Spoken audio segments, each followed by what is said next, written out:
მოგესალმებით, დღეს 19 სექტემბერია, პარასკევი, საზაფხულო არდადეგების შემდეგ ბრუნდებით პირდაპირ ეთერში და განვაგრძობთ საუბრებს მთავარზე ბიზნესსა და ეკონომიკაში. მე ჟურნალისტი ფირუზ ბოლქვაძე ვარ. ახალი სატელევიზიო სეზონის პირველ გადაცემაში ნახავთ.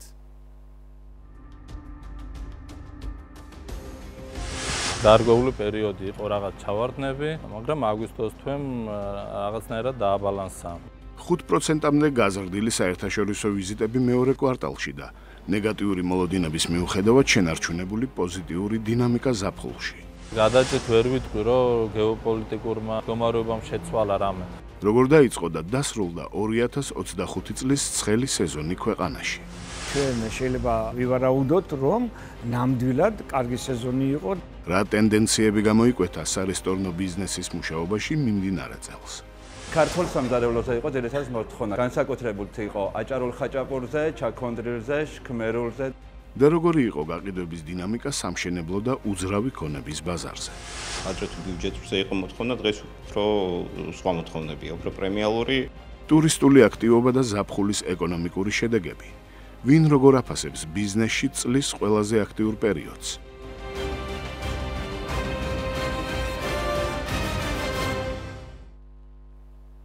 ექვსი 6.9%-ით გაზრდილი ვიზიტორები და 7%-ით გაზრდილი ვიზიტები. ასეთია 2025 წლის მეორე კვარტლის არარეზიდენტი მოგზაურების მიერ ქვეყანაში შემოსვლის მაჩვენებელი ოფიციალური შედეგები. საქართველოს სტატისტიკის ეროვნული სამსახურის მონაცემების თანახმად გაზრდილია იმ საერთაშორისო მოგზაურთა რაოდენობაც, რომლებიც ქვეყანაში ტურისტული მიზნით ჩამოვიდნენ. კერძოდ, წინა წლის იგივე პერიოდთან შედარებით საერთაშორისო ვიზიტორთა რაოდენობა 8.1%-ით, ხოლო მათ მიერ განხორციელებული ტურისტული ვიზიტების რაოდენობა 10.7%-ით გაიზარდა. რაც შეეხება ორი კვარტლის შეჯამებულ მონაცემებს, ტურიზმის ეროვნული ადმინისტრაციის ინფორმაციით წინა წლის იგივე პერიოდთან შედარებით საერთაშორისო მოგზაურების ვიზიტები 4.4%-ით, ხოლო საერთაშორისო ვიზიტორების ვიზიტები 4.6%-ით გაიზარდა. შენარჩუნდა თუ არა აღნიშნული ტენდენცია ივლისსა და აგვისტოში ქვეყანაში არსებული პოლიტიკური კრიზისისა და ნეგატიური მოლოდინების ფონზე და როგორი იყო საერთო ჯამში ზაფხულის ტურისტული სეზონი, ამას მალე ჩვენი რესპონდენტებისა და სტუმრებისგან გავიგებთ, მანამდე კი როგორია სხვა სექტორების შედეგები. საქსტატისვე მონაცემებით მიმდინარე წლის მეორე კვარტალში წინა წლის იგივე პერიოდთან შედარებით სასტუმროებისა და რესტორნების ბრუნვა 15.8%-ით, ხოლო პროდუქციის გამოშვება 16%-ით გაიზარდა.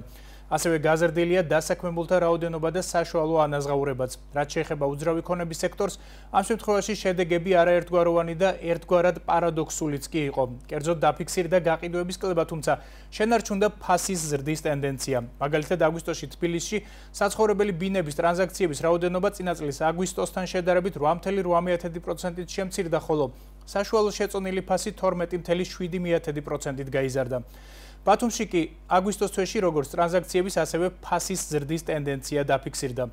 მოკლედ, როგორი იყო ზაფხული ქვეყნის ეკონომიკის წამყვანი დარგებისთვის, რა გამოწვევებმა იჩინა თავი წლის ყველაზე აქტიურ პერიოდში და როგორია მოლოდინები მომდევნო თვეებისთვის.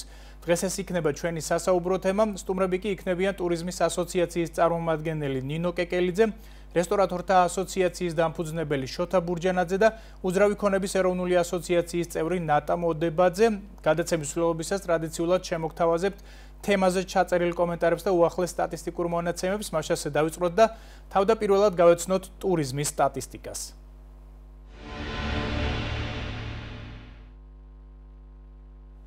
საქართველოს სტატისტიკის ეროვნული სამსახურის მონაცემებით მიმდინარე წლის მეორე კვარტალში წინა წლის იგივე პერიოდთან შედარებით ქვეყანაში შემოსული საერთაშორისო ვიზიტორების რაოდენობა 8.1%-ით, ხოლო მათ მიერ განხორციელებული ტურისტული ტიპის ვიზიტების რაოდენობა 10.7%-ით გაიზარდა.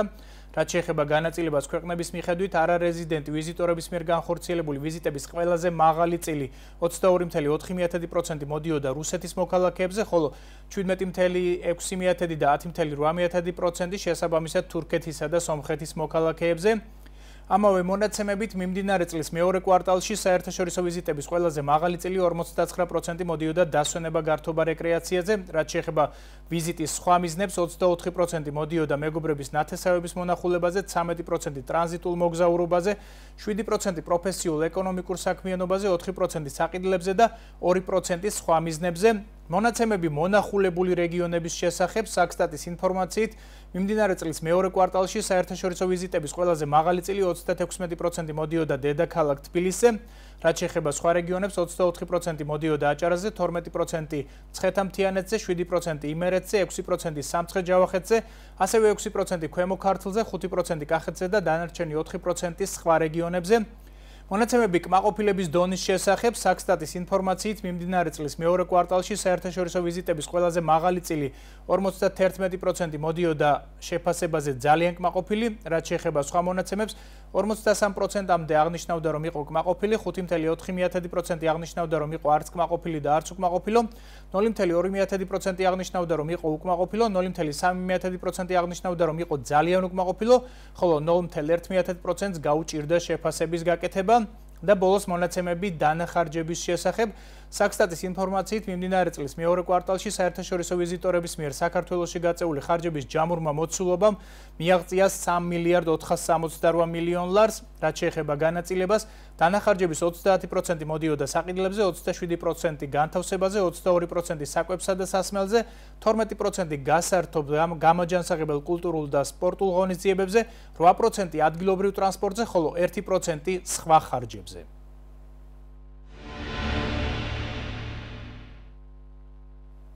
ასეთია ტურისტული აქტივობის მეორე კვარტლის შედეგები, გადაცემის მეორე ბლოკში გაგაცნობთ იგივე პერიოდის მონაცემებს ბიზნეს სექტორის შესახებ, მანამდე კი ვიდეო მასალა და სტუმარი ჩვენი რესპონდენტების მიერ ზაფხულის ტურისტული სეზონის შეფასების შემდგომ პირდაპირ ეთერში სტუმართან ნინო კეკელიძესთან ერთად დავბრუნდებით.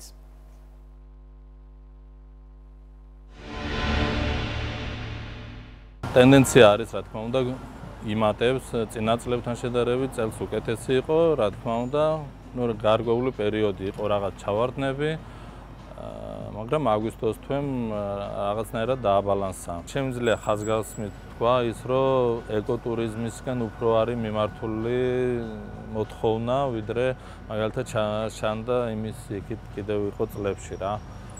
უფრო ხალხი დაინტერესებულია მთიან კურორტებზე დასვენებით. წელს დაგვემატა აჭარაში ჩირუხის ზიპლაინი და ესეც დაემატა ჩვენ სერვისებს, რა თქმა უნდა, ეგ ძალიან კარგი იყო და დაინტერესება ამით უფრო და უფრო გაიზარდა ჩვენს რეგიონის მიმართ. ალბათ ყველაზე უფრო ჩვენ სფეროს ურტყამს ეგ გეოპოლიტიკური ამბავი და დაძაბულობა ჩვენს რეგიონში და ირგვლივ და მსოფლიოში რა ალბათ. როდესაც დაძაბულია სიტუაცია, ბევრი რეისები ჩაიხსნა, იყო ერთი ორკვირიანი ჩახსნა აეროპორტებში, თუმცა მალევე აღდგა და იმედია მეტი ესეთი არ მოხდება. თუმცა ხო გეუბნებით პირველ რიგში ჩვენ საქმიანობას ურტყამს პირველი. გამოწვევები პირველ რიგში ინფრასტრუქტურა არის გამოწვევა. მეორე არის განსახი კონკურენცია ჩვენ საქმიანობაში. იმიტომ ძალიან ბევრი უცხო ქვეყნის მოქალაქე ჩამოდის და არალეგალურად ეწევა ჩვენ საქმიანობას, რომელიც ჩვენ ხელს გვიშლით არსებობაში და ამის გამო შეიძლება ჩვენაც რაღაცაებზე მივდიოდით ისეთზე, რომ კონკურენცია გაუწიოთ. 2025 წლის ზაფხულის დასაწყისში ცოტა პესიმისტური განწყობა იყო, ვინაიდან ახლო აღმოსავლეთში მიმდინარე მოვლენებმა ისრაელის ტურისტული ბაზარი გააჩერა და ამიტომ ცოტა შეიძლება ითქვას იმედების გაცვლება იყო, მაგრამ ეს იყო დროებითი მოვლენა, ერთ კვირაში გამოსწორდა ეს მდგომარეობა და შეიძლება ითქვას, რომ 2025 წლის ზაფხულის ტურისტული სეზონი წარმატებით ჩაიარა, ვინაიდან თუ შევადარებთ გასულ წლებს, დაახლოებით 20% ზრდა არის როგორც შემომყვანი ტურიზმის, ასე შიდა ტურიზმის განვითარების თვალსაზრისით. თუმცა ისიც უნდა ითქვას, რომ ტურისტული სეზონი ჯერ კიდევ დამთავრებული არ არის. ტურისტული სეზონი გრძელდება, ეგრეთ წოდებული ხავერდოვანი სეზონი. გასული ზაფხული განსაკუთრებული იყო იმითაც, რომ გამოირჩეოდა სიახლეებით. სიახლეები ეს იყო, რომ განვითარდა სამთო ტურისტული მარშრუტები. იგივე მთიანი აჭარის მიმართულებით მრავალი ახალი მარშრუტი დაემატა და სასიხარულოა, რომ 45% ზრდა გვაქვს სამთო ტურისტულ მარშრუტებზე. ეს შეეხება მაჭახლის ხეობას, ეს შეეხება ქედის მუნიციპალიტეტს, ეს შეეხება მერისის ხეობას, ჭვანის ხეობას, ხიხაძირის ხეობას, გოდერძის მიმართულებას და ასე შემდეგ. ასე რომ სასოფლო ტურიზმი, სამთო ტურიზმი კარგად ვითარდება. ეს შეიძლება ითქვას, რომ ნამდვილად დამსახურება ემსახურება ტურისტული პროდუქტების განვითარების სააგენტოს და აჭარის ტურიზმის დეპარტამენტის, ვინაიდან ბევრი ახალი მარშრუტი შეიქმნა, ახალი ბილიკები იქნა მარკირებული და ოცხოელებში ძალიან დიდი მოთხოვნით და მიზიდულებით სარგებლობს ეს ახალი ტურისტული მიმართულებები. ჩვენ შემოყვან ტურისტთან დაკავშირებით უფრო მეტი მაინც იყვნენ ჩვენი მეზობელი ქვეყნებიდან, თუმცა ტურისტები შემოვიდნენ როგორც არაბული ქვეყნებიდან, ასევე შემოვიდნენ ევროპიდან და აღსანიშნავია ისიც, რომ ახალი მიმართულებები ემატება უკვე გამოჩნდნენ ტურისტები ინდოეთიდან და ჩინეთიდან. ისიც უნდა აღინიშნოს, რომ გარკვეული პრობლემები გვაქვს ჩვენ. ჩვენ ვლაპარაკობთ რაოდენობრივ და ხარისხობრივ მაჩვენებლებზე, მაგრამ როდესაც რაოდენობრივ მაჩვენებლებზე ვლაპარაკობთ, აქ უნდა გავითვალისწინოთ ის, რომ ჩვენ ბიუჯეტიანი ტურისტული ნაკადები უნდა მოვიზიდოთ. ვინაიდან შეიძლება რაოდენობრივად იყოს ტურისტები 4 მილიონი შემოსული, მაგრამ იქ არ იყოს ბიუჯეტიანი ტურისტები. ჩვენ უფრო უნდა ვიზრუნოთ, რომ ბიუჯეტიანი, ანუ კარგად გადამხდელი ტურისტული ნაკადები მივიღოთ. კარგად გადამხდელი ტურისტული ნაკადები რომ მივიღოთ, ამისათვის ტურისტული ინფრასტრუქტურა უნდა გქონდეს მოწესრიგებული. ჩვენ კი გვაქვს ახალი მარშრუტები, მაგრამ მარშრუტებამდე მისასვლელი გზები, ინფრასტრუქტურა, კვების ობიექტები, მომსახურე პერსონალი, ეს ყველაფერი მოსაწესრიგებელია და გარდა ამისა კიდევ უნდა მოვაწესრიგოთ საპარკინგო სივრცეები, რომლის წავე დეფიციტია ჩვენს რეგიონში. და ახლა ზაფხულის ტურისტული სეზონის შეფასება საქართველოს ტურიზმის ასოციაციის წარმომადგენლისგან ნინო კეკელიძე ხაზია და მე უკვე მაქვს შესაძლებლობა დავუსვა მას კითხვები. საღამოშვიდობის ნინო, დიდი მადლობა დროის დათმობისა და გადაცემაში მონაწილეობისთვის. თავარი შენიშვნა, რაც მოდის წლევანდელი სეზონის შედეგებთან დაკავშირებით ტურიზმის სექტორის წარმომადგენლებისგან, არის ის, რომ ქვეყანაში გაიზარდა ბიუჯეტური ტურისტების რიცხვი. ჩვენი რესპონდენტი ერთ-ერთი ამბობდა, რომ ეს კარგია, იმიტომ რომ სიმრავლე მაინც შემოიტანს ფულად რესურსს ქვეყანაში. მაგრამ ტურიზმის სექტორის წარმომადგენლები, როგორც წესი, უფრო მეტად, ესე ვთქვათ, უპირატესობას ანიჭებენ მაღალ ბიუჯეტიან და მაღალ მხარჯველ ტურისტებს. აი ამ თვალსაზრისით, როგორ შეგიძლიათ შეაფასოთ ასოციაციის ჭრილიდან წლევანდელი ტურისტული სეზონი, აი ამ ტენდენციების გათვალისწინებით. მოგესალმებით, ფიროზ, მივესალმებით თქვენს ტელემაყურებელს. მადლობა ტურიზმის და მასპინძლობის ინდუსტრიის შესახებ ინფორმაციის გავრცელებისთვის. დიახ, დავასრულეთ ცხელი ტურისტული სეზონი. ვიტყოდი, რომ პირველი და მეორე კვარტლის შემდეგ, როდესაც იყო ქვეყანაში გარკვეული ჩავარდნა ტურიზმის და მასპინძლობის ინდუსტრიის თვალსაზრისით, სტატისტიკური ციფრების კუთხით, საკმაოდ კარგი შედეგები დაიდო, რომელიც განპირობებულია საქართველოს ტურიზმის ასოციაციის 300-ზე მეტი წევრი კომპანიის შედეგებიდან, ზაფხულის ცხელი სეზონის მუშაობიდან და სპეციფიკიდან გამომდინარე. რასაკვირველია სტატისტიკა, ციფრები, ასევე სამიზნე ბაზრების ცვლილება შეინიშნება და ეს ყველაფერი უკავშირდება ავიაციის ჭრილში უკვე სხვადასხვა ახალი ავიაკომპანიების შემოსვლას ჩვენი ქვეყნის საჰაერო სივრცეში და მათ შორის სიხშირეებს სხვადასხვა ევროპის ქალაქების და ქვეყნების მიმართულებით. რაც შეეხება უშუალოდ სპეციფიკურ მიმართულებას მიზნობრივი სტრატეგიული ქვეყნების თვალსაზრისით, მინდა გამოვკვეთო პირველი მეორე კვარტლის შეჯამებაზე დაყრდნობით ტოპ 15 ქვეყანა სამიზნე, რომელიც ხშირად ცირკულირებდა საქართველოს ტერიტორიის საზღვრის კვეთის და ასევე ტურისტული ვიზიტით ჩვენს ქვეყანაში მოგზაურობის დროს ტოპ 15-დან კვლავ იკავებს ჩვენს მეზობელ ქვეყნებს. პირველი ალბათ სიდიდით ეს არის მკვეთრად რუსეთის მიმართულება. სადაც ძალიან ბევრი და დიდი სიხშირით არაერთი ავიაკომპანია დაფრინავს, არის კვლავ თურქეთი, აზერბაიჯანი, სომხეთი და მკვეთრად მოიმატა ისრაელიდან ტურისტების ვიზიტორების რაოდენობამ, რომელიც სხვადასხვა გარე ფაქტორებიდან შეიძლება იყოს განპირობებული. ასევე მნიშვნელოვანია აღინიშნოს, რომ ტოპ 15-ში ჩვენი სტრატეგიული მიზნობრივი ქვეყნებიდან, ვინც ესტუმრა საქართველოს პირველ და მეორე კვარტალში, სამწუხაროდ მხოლოდ ორი ევროპული ქვეყანა ფიგურირებს, ეს გახლავთ პოლონეთი და გერმანია.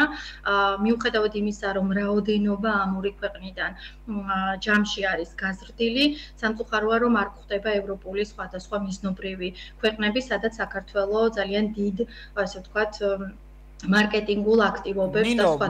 ჩემი შთაბეჭდილებით მიმდინარე სეზონზე შეიმჩნეოდა ტურისტული ნაკადების ნაკლებობა ბალტიისპირეთის ქვეყნებიდან მაგალითად შეიმჩნეოდა სხვა ქვეყნებიდან დიდი ბრიტანეთიდან თუნდაც იმიტომ რომ მე მახსოვს პერიოდები როდესაც საკმაოდ ბევრი ტურისტი ჩამოდიოდა ამ ქვეყნებიდან რა შეიძლება უკავშირდებოდეს ეს ჩვენ ამ შემთხვევაში მივიღეთ ის შედეგი რა შედეგიც დადგა კონკრეტულად მიზნობრივ ბაზრებზე მუშაობით თუ გარკვეულწილად გლობალურმა პროცესებმა და პოლიტიკურმა კრიზისმაც იქონია თავისი გავლენა ამ ყველაფერზე. კეთილი, საკმაოდ საინტერესო შეკითხვა არის. ტურიზმი ეს არის დარგი, რომელზეც პირდაპირ და ირიბად ზემოქმედებს აბსოლუტურად ყველა ქვეყანაში მიმდინარე საკითხი, მათ შორის გლობალური, რეგიონალური ქმედებები, ისევე როგორც პოლიტიკური, სხვადასხვა სახის ქმედებები, ვიცით, ქვეყნის შიგნით დაძაბული მდგომარეობა, ამიტომ მთლიანობაში სურათის დასანახად უკვე ვხედავთ, რომ შეიცვალა მარკეტინგულად, ესე ვთქვათ, სამიზნე პრიორიტეტი ქვეყნები და ეს ყველაფერი გადალაგდა თითქოს და ინერციით თუ არ ვიცი აი ამას რა ვუწოდო, იმიტომ რომ მიზანმიმართულად ჩვენი არსებული ძველი ტურიზმის სტრატეგიის მიხედვით პრიორიტეტი იყო მაღალმხარჯველუნარიანი ტურისტები, როგორც თქვენ უკვე აღნიშნეთ და სტრატეგიით ჰქონდა გათვალისწინებული ევროპული სამიზნე ქვეყნებიდან ვიზიტორების შემოსვლა, როგორც არის ბალტიისპირეთის ქვეყნები, დიდი ბრიტანეთი და ასე შემდეგ. და სურათი, რომელიც პირველ-მეორე კვარტალში უფრო მეტწილად გამოკვეთს კვლავ სამეზობლო ქვეყნებს, შემდგომ უფრო მეტი დიდი დოზით აზიის სხვადასხვა მიზნობრივ ბაზრებს და აქ უკვე სიახლე გვაქვს და ამაზეც ვიტყვირითი შეიძლება იყოს განპირობებული. ეს არის საკმაოდ დიდი რაოდენობა ტურისტების ჩინეთიდან და ინდოეთიდან, უფრო მეტიც რომ 33%-იანი ზრდა არის კონკრეტულად ინდოეთიდან შემოსული ტურისტული ვიზიტების რაოდენობის თვალსაზრისით. და ორი ძირითადი ფაქტორით არის განპირობებული აღნიშნული რაოდენობის გაზრდა. პირველი პირდაპირი საჰაერო რეგულარული ფრენების დანიშვნა საქართველოსთან ინდოეთის მიმართულებით, იგივე იდენტური შეგვიძლია ჩინეთზეც აღნიშნოთ და რასაკვირველია აი ამ ორ ქვეყანას შორის სხვადასხვა ესე ვთქვათ მიზნობრივი აქტივობები შეიძლება ტურისტულ გამოფენებში ვიზიტები და ჭრილში უშუალოდ შემოსავლების თვალსაზრისით მთლიანი სურათი რომ დავინახოთ. გასაგებია ქვეყნები მიზნობრივი მიმართულება, მაგრამ მაინც შემოსავალი, ესე ვთქვათ, უცხოური ვალუტა, რომელიც შემოდის ჩვენს ქვეყანაში, არის ერთ-ერთი ხელშესახები ფაქტორი ჩვენი ეკონომიკის მდგრადი განვითარებისთვის. პირველ-მეორე კვარტალში შემოუვიდა საქართველოს $1 მილიარდ მეტი საერთაშორისო ვიზიტორების ტურისტული ვიზიტებიდან, რომელიც 5%-იან ზრდაზე მიუთითებს ჩვენი 2024 წლის წინა წლის მონაცემებთან შედარებით. მთლიანობაში შეგვიძლია ზაფხულის სეზონი მიუხედავად იმისა, რომ ციფრები და ოფიციალური სტატისტიკა სექტემბრის ბოლოს დაიდება, ჩვენი ასოციაციის წევრი კომპანიების მხრიდან შეგვიძლია მეტნაკლებად დებითად მიმოვიხილოთ, თუმცა აქვე არ შეგვიძლია არ აღვნიშნოთ სხვადასხვა რიგი გამოწვევები, რომელიც ჩვენი ტურიზმის ინდუსტრიის მდგრადი განვითარებისთვის არის მნიშვნელოვანი. აი ამ გამოწვევების გათვალისწინებით როგორია მოლოდინები წლის ბოლო პერიოდისთვის შეიძლება ასე ითქვას მესამე-მეოთხე კვარტლებისთვის რა შედეგები შეიძლება იყოს და კიდევ ძალიან მნიშვნელოვანია ჩვენ ვიცით რომ აზიიდან ტურისტების რიცხვის ზრდა შეიძლება განაპირობოს მასპინძლობის სექტორის ხასიათის შეცვლა, იმიტომ რომ მათ განსხვავებული მოთხოვნები აქვთ დასავლელი ტურისტებისგან განსხვავებით. აი ეს თუ მოახდენს რაიმე ტიპის გავლენას ჩვენს ტურისტულ ბაზარზე თქვენი დაკვირვებით.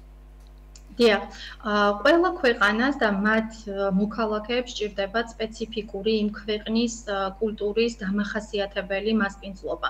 ჩვენ ვამბობთ, რომ ქართველი ერი გამოვირჩევით მასპინძლობის უნიკალური, ასე ვთქვათ, ჩვენი ავთენტური ეკოსისტემით, ასე ვიტყოდი, თუმცა მაინც კონკრეტულ ქვეყანას პირობითად ინდოეთს და მათ მოქალაქეებს, ისევე როგორც ჩინეთს ან სხვა აზიის ახალ მიზნობრივ ბაზრებს სჭირდებათ სპეციფიკური თუნდაც კვების მიმართულებით მათი ტურისტული სერვისების დაკმაყოფილება.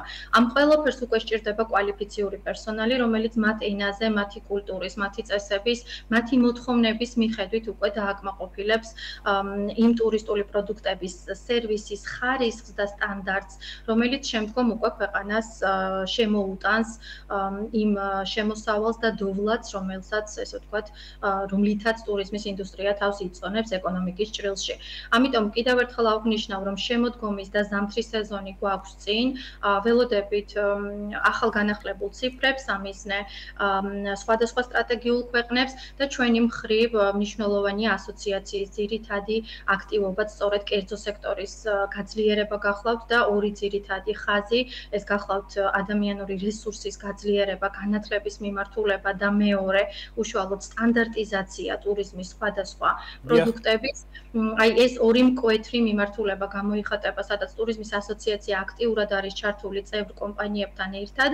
უფრო მეტი გეტყვით, რომ წელს ივნისის თვეში რიგით მეხუთედ ვუმასპინძლეთ უკვე კონფერენციას განათლება და ტურიზმი და 22 სექტემბერს უკვე გეგმავთ რიგით მე-7 კონფერენციას საერთაშორისო ექსპერტების და პროფესიონალების ჩართულობით სტანდარტები ტურიზმში აი ამ დასახელებით. და ვფიქრობ, რომ აი აღნიშნული აქტივობები უკვე დადებითად აისახება დარგის მდგრად განვითარებაზე. კარგით, მოკლედ ძალიან დიდი მადლობა სტუმრობისთვის, საინტერესო დაკვირვებების გაზიარებისთვის, წარმატებებს გისურვებთ თქვენ საქმიანობაში და ნახოთ როგორი იქნება მომდევნო თვეების შედეგები. ეს ნინო კეკელიძე გახლდათ საქართველოს ტურიზმის ასოციაციის საგანმანათლებლო ტურიზმის კომიტეტის ხელმძღვანელი.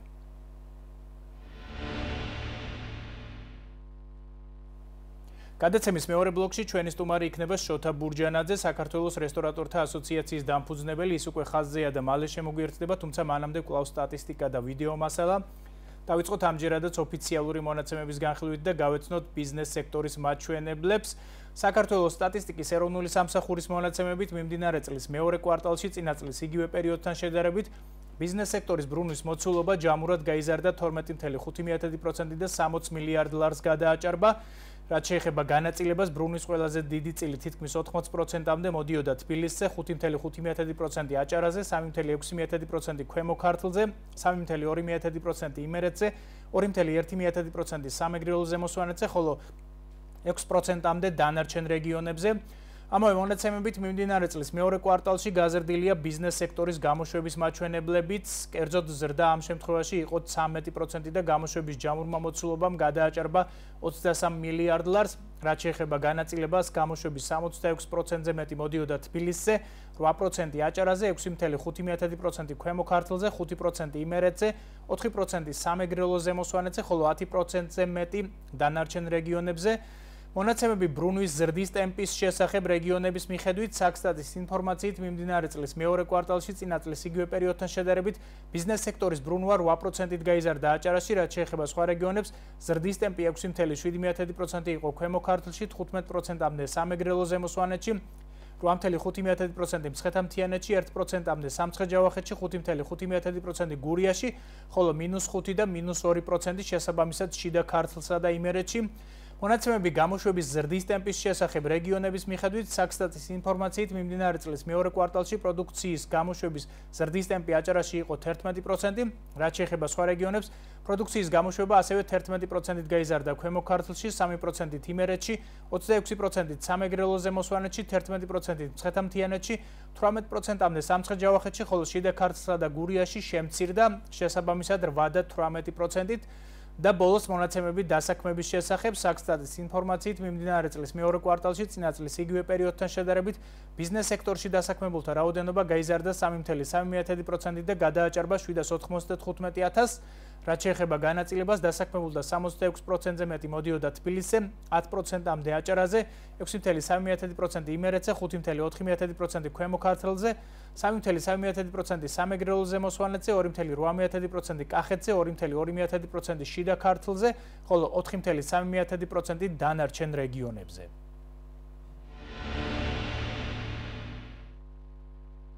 ეს რაც შეეხებოდა მონაცემებს ბიზნეს სექტორის აქტივობის შესახებ, გადაცემის დასკვნით ნაწილში გაგაცნობთ ზაფხულში დაფიქსირებულ ტენდენციებს უძრავი ქონების ბაზარზე, ახლა კი რესტორატორთა კომენტარები, გავიგოთ რა ტენდენციებზე საუბრობენ სარესტორნო ბიზნესში, პირდაპირ ეთერში მალე სტუმართან შოთა ბურჯანაძესთან ერთად დაუბრუნდებით.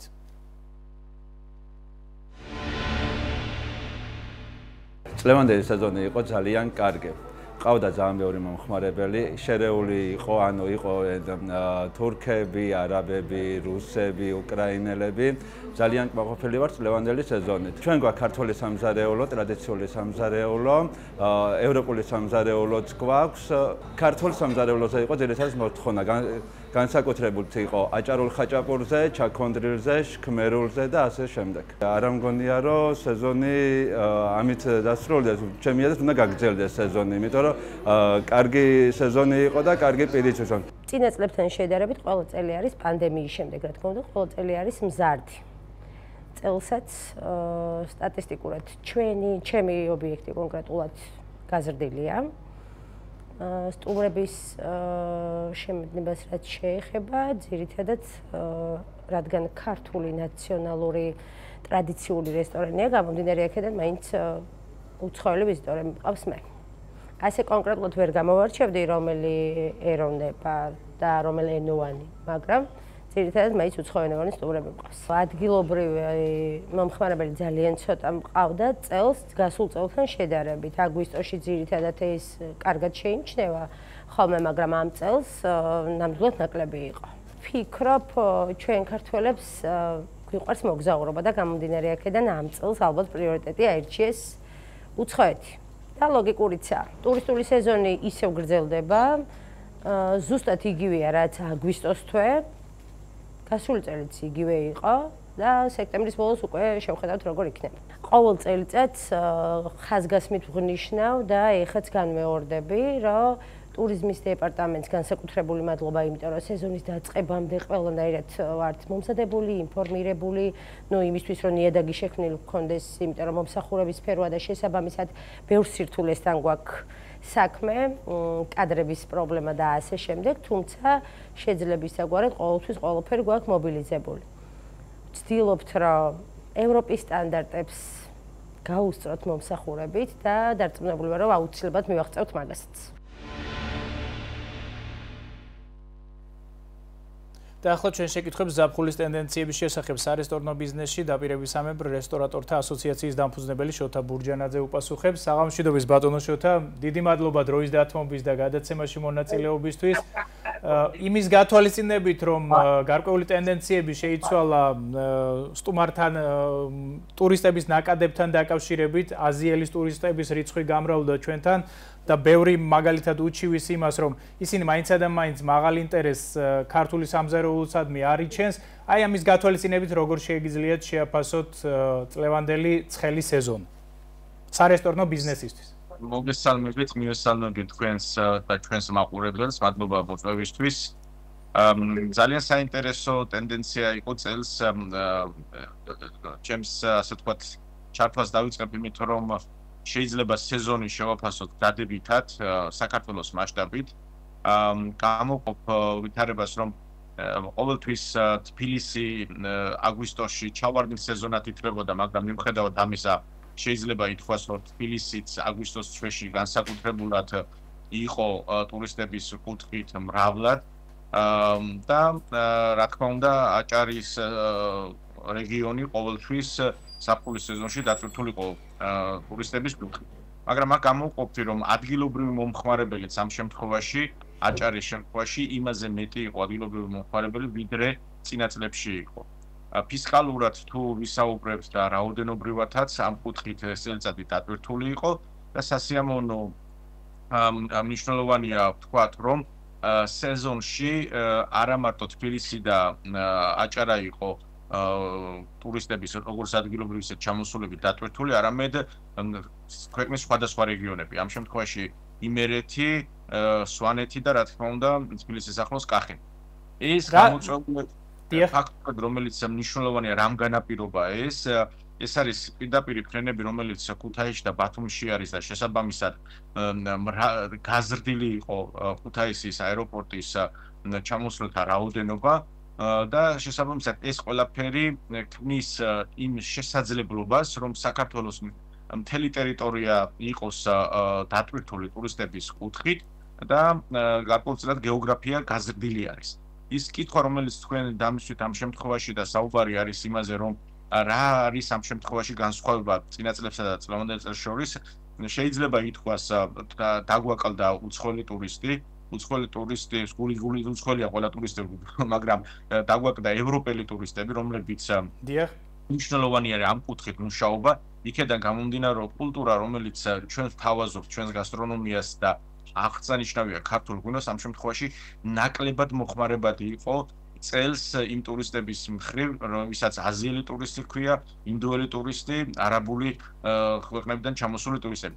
აი ეს ტენდენცია გარკვეულწილად გამოწვევა არის ჩვენი სფეროსთვის და შესაბამისად ის რაც გვაქვს და მივიღეთ წელს ეს არ უნდა დაიკარგოს და უნდა განვითარდეს ის მუშაობა, რაც არის გაწეული ინდოეთი იქნება, ეს ჩინეთი იქნება, თუ არაბული ქვეყნები იქნება, მაგრამ აუცილებელი და მნიშვნელოვანი არის დავიბრუნოთ და მუშაობა გავაგრძელოთ ევროპიდან ჩამოსული ტურისტების. გასაგები. ბატონ შალვა, საინტერესოა პერსონალის საკითხი. ბატონ შოთა, ბოდიში, საინტერესოა პერსონალის საკითხი. ყოველთვის იყო ბოლო წლებში ხშირად ისმოდა საუბარი, რომ პერსონალის დეფიციტს განიცდი და მასპინძლობის სექტორი. წელს როგორი მდგომარეობა იყო ამ თვალსაზრისით? ეს ვითარება არ შეიცვლება დაახლოებით მომავალი 5-7 წლის მინიმუმ განმავლობაში ყოველთვის იქნება დეფიციტი, როდესაც უფრო მეტი ტურისტი იქნება ქვეყანაში, ამ შემთხვევაში ეს პრობლემა რთულად დაძლევადი იქნება. ეს გამოწვევა არის, შეიძლება ითქვას, რომ ადამიანები ფართოვდება სფერო და ვითარდება სფერო და შესაბამისად ყოველთვის იქნება მოთხოვნა იქამდე სანამ ასე ვთქვათ ჩვენი სფერო არ გადაიქცევა სტაბილურ სფეროდ, რასაც ქვია დასაქმებული ადამიანისთვის რყევას არ განიცდის ჩვენი სფერო, წინააღმდეგ შემთხვევაში ვერაზოს ვერ დაკმაყოფილებ ეს ვითარება. დაახლოებით მე პერსპექტივაში 5-7 წელიწადს გულისხმობ, რომ სტაბილურობის შემთხვევაში სფერო იქნება ძალიან მოთხოვნადი და შემდეგ უკვე ეს პრობლემა ნაკლებად იქნება ამ პრობლემაზე, როდესაც ვსაუბრობ, პირველადი პრობლემა შეიძლება ჩაითვალოს და ამ შემთხვევაში უკვე სტაბილურობიდან გამომდინარე ადამიანი, როდესაც იგრძნობს, რომ მას შეუძლია თავისი ცხოვრება დაუკავშიროს ამა თუ იმ სფეროს და მას არ ჰქონდეს გარკვეულწილად პრობლემების შესაბამისად განვითარებაც ამ კუთხით მოხდება და ადამიანები იგრძნობენ ვითარებას, რომ სფეროში შეუძლიათ ჩაებან წლების განმავლობაში და ხელფასი, რომელიც დღესდღეობით გარკვეული ადამიანებისთვის მიუღებელია, სტაბილურობის შემთხვევაში დარეგულირდება ეს ვითარება. გასაგებია და კიდევ ერთი კითხვა და დავასრულოთ. დაბალბიუჯეტიანი სტუმრების სიმრავლე შეიმჩნეოდაო წელსო ესე აღნიშნავენ მასპინძლობის სექტორში. ამის გათვალისწინებით ფასები როგორ დარეგულირდა, იმიტომ რომ როგორც წესი მიიჩნევა, რომ ჩვენ არ ვართ ესე ვთქვათ იაფი და ბიუჯეტური დასასვენებელი ქვეყანა და ტურისტული ქვეყანა. აი ამის გათვალისწინებით რა გავლენა იქონია ამ ყველაფერმა ფასებზე, როგორ დარეგულირდა და როგორია მოლოდინები და დავასრულოთ მოკლედ თუ შეიძლება.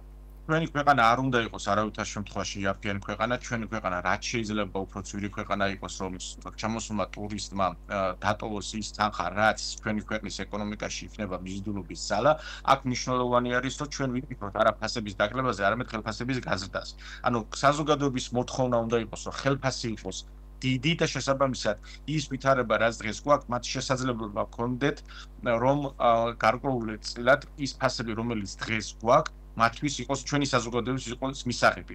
რაც შეეხება, თქვათ, ხშირად ხდება ესეთი შედარება, რომ ევროპა უფრო იაფი არის, მაგრამ ვერავითარ შემთხვევაში ვერ დავეთანხმები ამ მოსაზრებას, რომ ის სადაც 1-3-ზე უნდა განავდეს პირობითად ევროსთან მიმართებაში ქართული ლარი, ვერავითარ შემთხვევაში სიაფეს აქ ვერ ვიტყოდი სარესტორნო სფეროში. და ან თქვათ ტურიზმში ამ შემთხვევაში სასტუმროების მიმართულებითაც. აქედან გამომდინარე, ჩვენი მოთხოვნა იყოს არა ფასების დაწევა, არამედ ხელფასების ზრდა საზოგადოებაში სამუშაო ვადალებს. გასაგებია, ძალიან დიდი მადლობა. ეს შოთა ბურჯანაძე გახლდათ საქართველოს რესტორატორთა ასოციაციის დამფუძნებელი.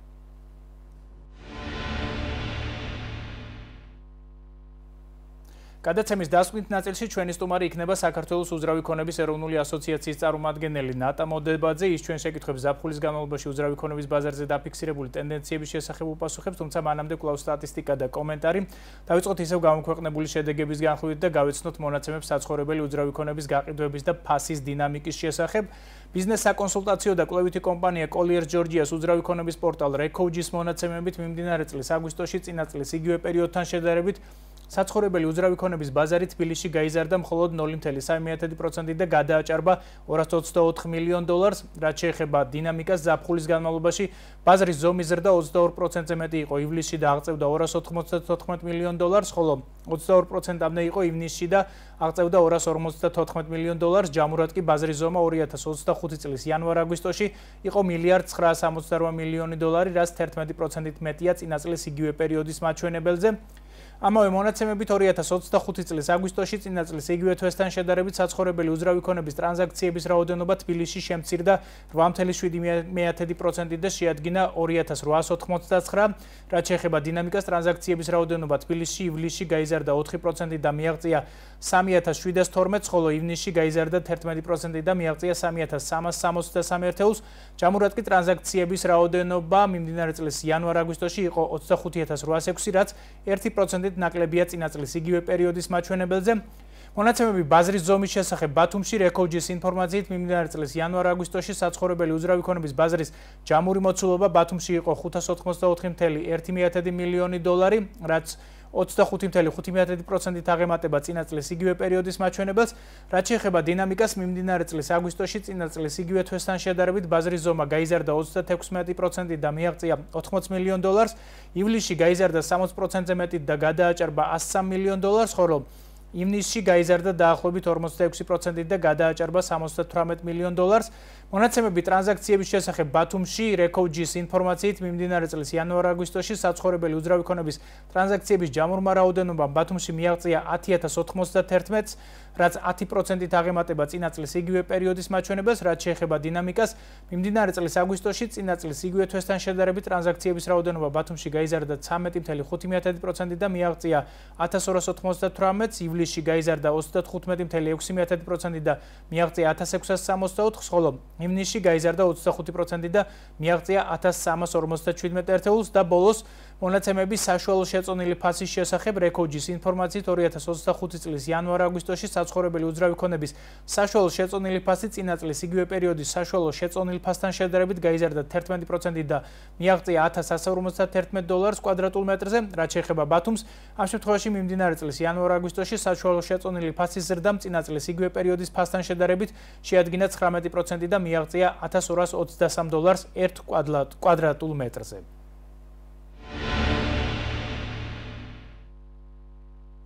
ასეთი იყო ტენდენციები საცხოვრებელი უძრავი ქონების ბაზარზე ზაფხულის განმავლობაში. ახლა კომენტარი თემაზე პირდაპირ ეთერში სტუმართან ნატა მოდებაძესთან ერთად დავბრუნდებით.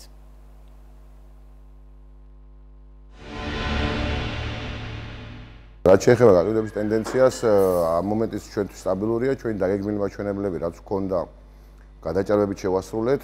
რა თქმა უნდა, არის ცვლილება, გეოგრაფიული ცვლილება, ძირითადად წელს გაცილებით აქტიური იყო წინა წლებთან შედარებით ცენტრალური აზიის ქვეყნები, არაბული ქვეყნები და ზოგადად ჩინეთ-ინდოეთის ბაზარი, რომელიც ჩვენთვის ძალიან პრიორიტეტული გახდა, იმიტომ რომ ახალია და დიდი პოტენციალის მატარებელია.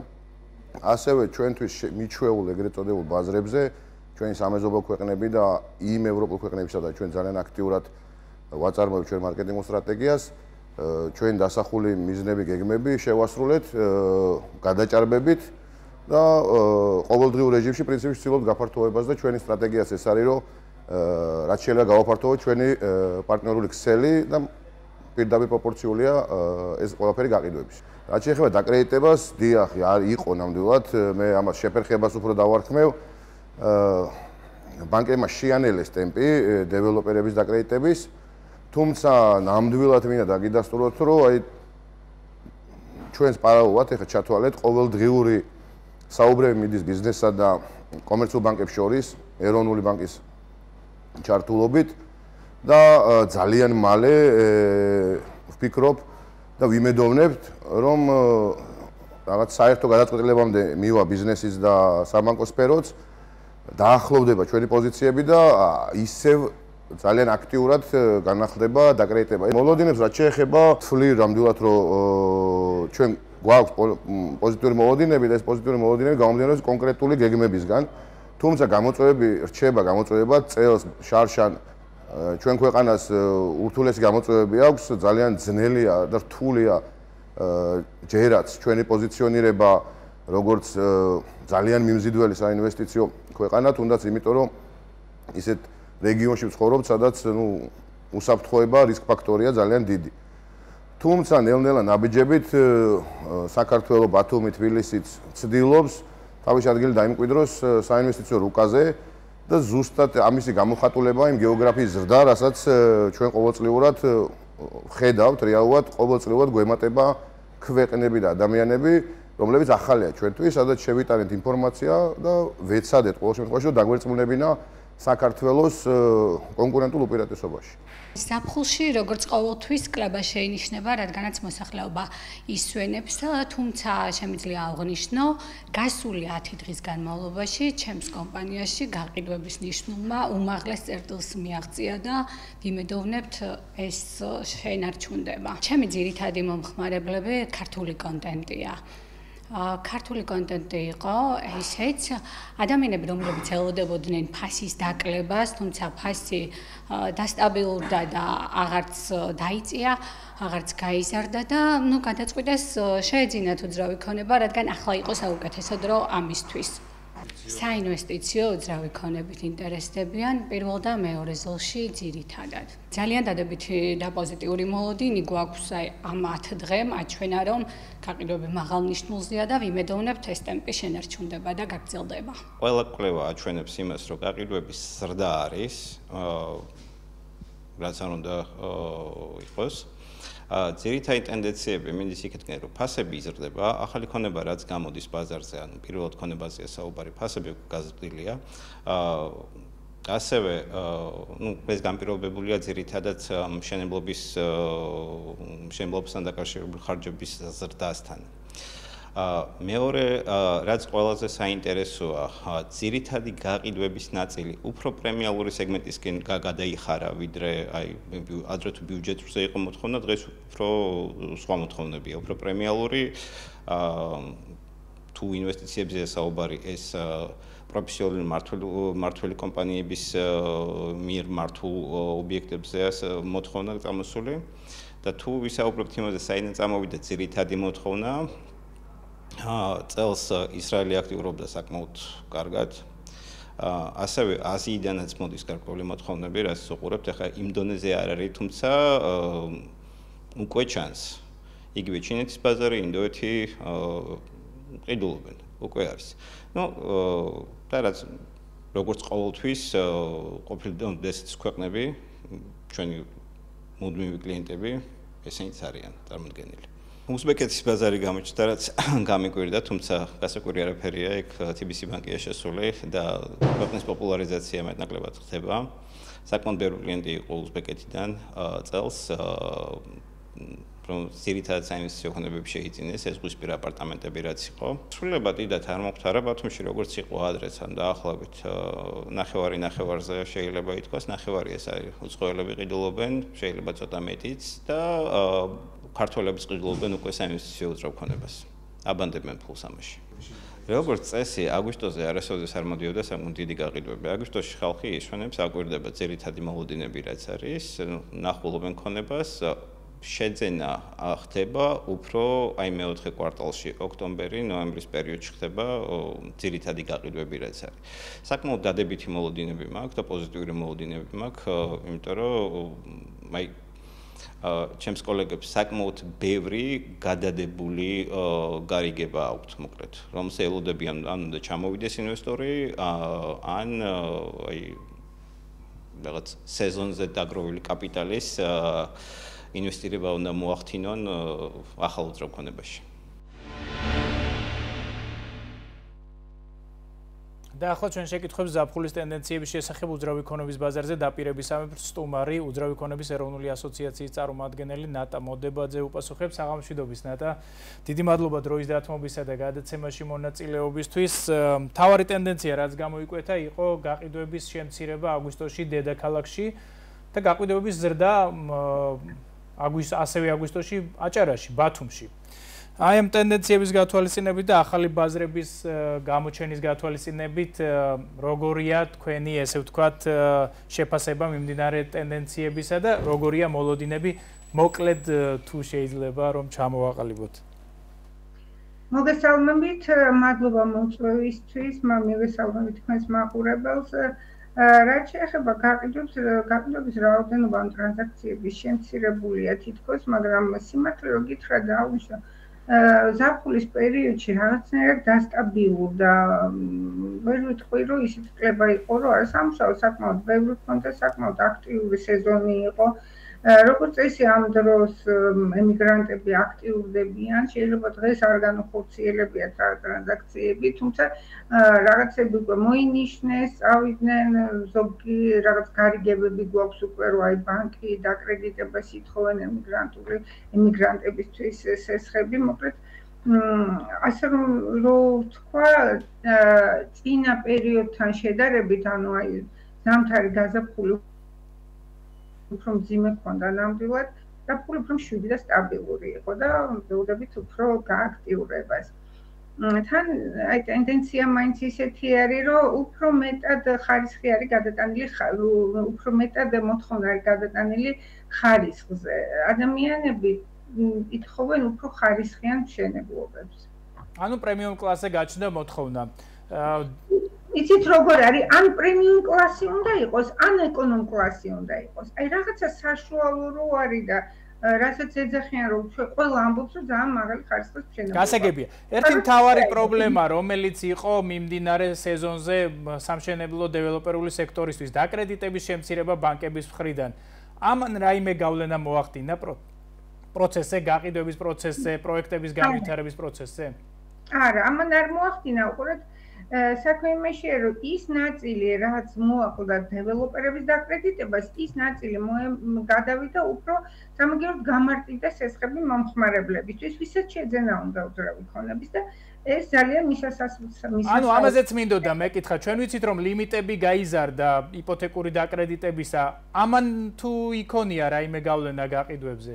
ნუ ლიმიტების გაზრდა რა თქმა უნდა იქონიებს გავლენას, იქ გარდა მაგისა იყო ის რომ 700.000-მდე თუ ადრე 200.000 ლარიანი ქონების შეძენის შემთხვევაში შეგეძლო სესხი ლარში აგეღო, ეხლა გაიზარდა, მე 400.000 გახდა, მე 700.000 გახდა და სიამოვნებაში ის კი არ არის პრობლემა ლარში აიღებს. ლარში სესხი უფრო ძვირიანი არის და ამან ძალიან გაზარდა რეალურად პროცენტო განაკვეთი გაიზარდა და ამან ნუ რამბულად შეაფერხა, მაგრამ ნუ რას ვიზამთ არის ის რა. გასაგები. როგორია მოლოდინები თქვენი მომდევნო თვეებთან დაკავშირებით? მომდევნო თვეებთან დაკავშირებით მოლოდინები არის შემდეგი.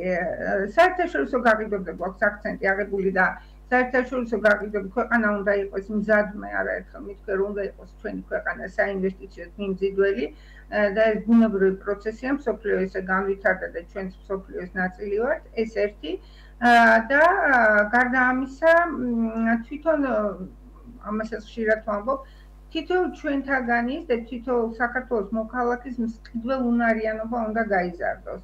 ანუ შემოსავლები უნდა გაიზარდოს ადამიანების, თუ ვაბშე ლაქშერი ქონება შემოვიდა უცხოელი, მაგრამ ქართველებს უნდა შეგვიძლიათ ხო პირველ რიგში შეძენა და ამას ჭირდება მაღალი შემოსავლები. გასაგებია. ძალიან დიდი მადლობა ქალბატონ ნატა დროშის შეზღუდულობის გამო ცოტა მცირეხნიანი დიალოგი გამოგვივიდა, მაგრამ სხვა დროს აუცილებლად ვითანამშრომლებთ და უფრო დეტალურად განვიხილავთ კონკრეტულად სამშენებლო სექტორის ტენდენციებს, უფრო სიღრმისეულადაც. ძალიან დიდი მადლობა კიდევ ერთხელ ეს ნატა მოდებაძე გახლდათ საქართველოს უძრავი ქონების ეროვნული ასოციაციის წევრი. ამით მთავარი ეკონომიკაში დასრულებულია დღევანდელი გადაცემის სრული ჩანაწერი შეგიძლიათ იხილოთ ჩვენს Facebook გვერდზე სახელწოდებით მთავარი ეკონომიკაში და მაუწყებლის ოფიციალურ ვებ გვერდზე. ერთმანეთს მომავალ პარასკევს ამავე არხზე იგივე საეთერო დროს შევხვდებით. გმადლობთ რომ გვიყურეთ. ბედნიერ შაბათ-კვირას გისურვებთ. კარგად ბრძანდებოდეთ.